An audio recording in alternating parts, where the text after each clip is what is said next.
God bless everyone. Tumala Kizilos taking the Bachelor of Science and Medical Technology. The Ethical Philosophy of Santo Tomas Aquinas.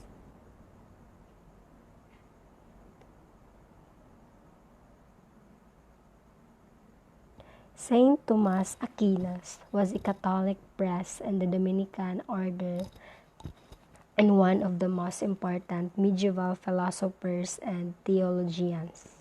He was immensely influenced by scholasticism and Aristotle and known for his synthesis of the two aforementioned traditions. Although he wrote many works of philosophy and theology throughout his life, his two monumental works are Summa Theologica and Summa Contra Gentiles.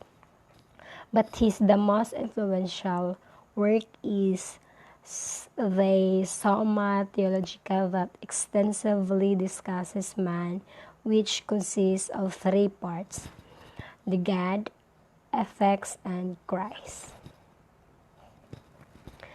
In Thomistic philosophy, man is substantially body and soul.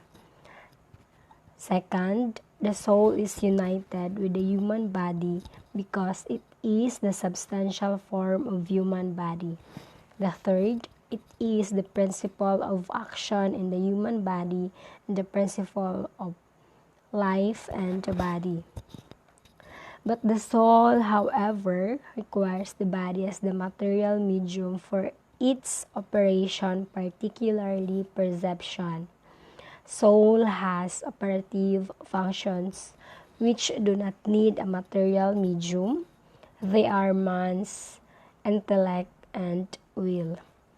Thus, at death, intellection and will remain the soul, which is immortal, simple, and incorruptible. Body and soul before death are essentially united because the two exist in a correlative manner.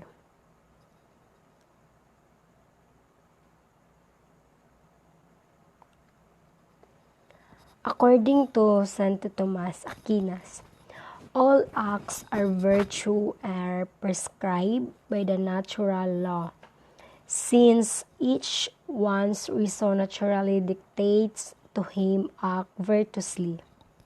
But if we speak of virtuous acts considered in themselves in their proper species, thus not all virtuous acts are prescribed by the natural law. For many things are done virtuously to which nature does not incline at first, but which through the inquiry of the reason have been found by man to be conducive to well-living. And also, man is the point of convergence between the corporeal, means things pertaining to the human body, and spiritual substance. In other words, man is one substance, body and soul. In Thomistic physics, man is a substantial unity of body and soul. Man is a embodied soul, not a soul using the body as Plato claimed. Man is substantially body and soul, and definitely, the soul is substances while the body is actual. Tomas Aquinas wrote, "Greed as a sin against God, just as all mortal sins, in as much as man condemns things eternal for the sake of temporal things." Thomas believed that for the knowledge of any truth, whatsoever man needs divine help, that the intellect may move by God and its act.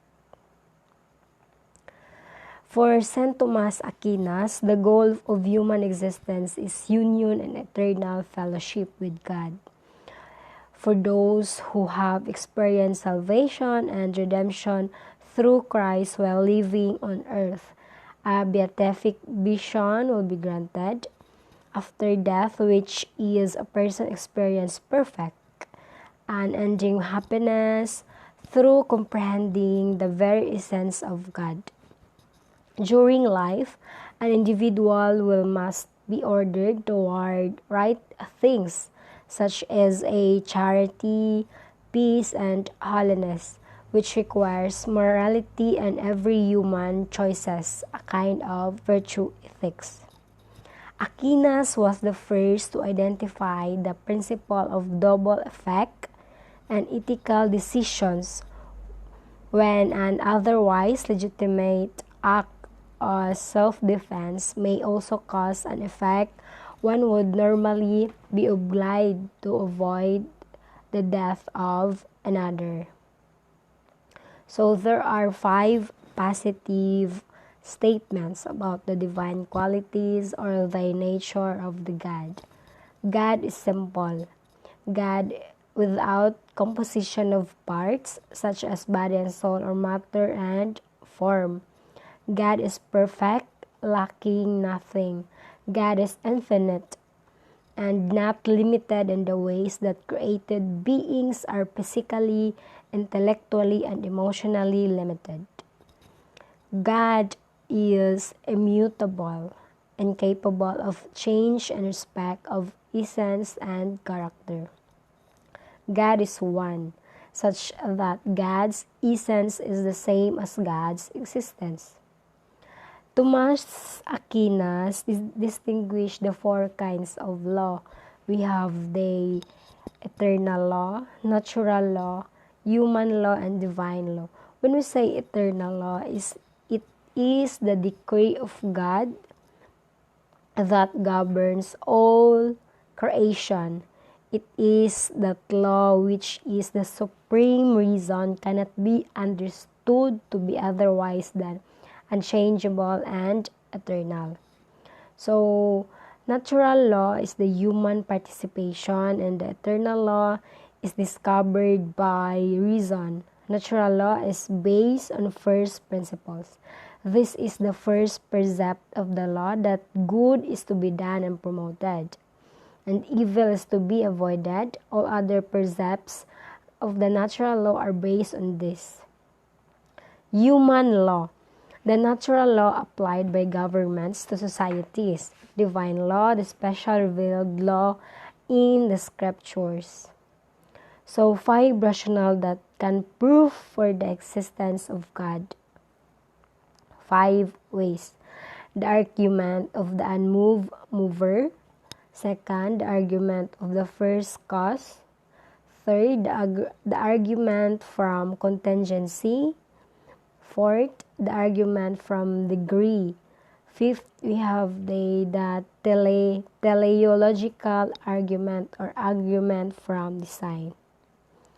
So, Aquinas believed that Jesus Christ was truly divine and not simply a human being or God merely inhabiting the body of Christ. However, he held that Christ had a truly rational human soul as well, producing the duality of natures that persisted even after the incarnation, and that these 2 natures existed simultaneously yet distinguishably in one real human body. Thomas defined the 4 cardinal virtues: the prudence, temperance, justice, and fortitude. The cardinal virtues are natural and revealed in nature, and they are binding on everyone. There are, however, 3 theological virtues, so faith, hope, and charity. These are somewhat supernatural and are distinct from other virtues and their object, namely God.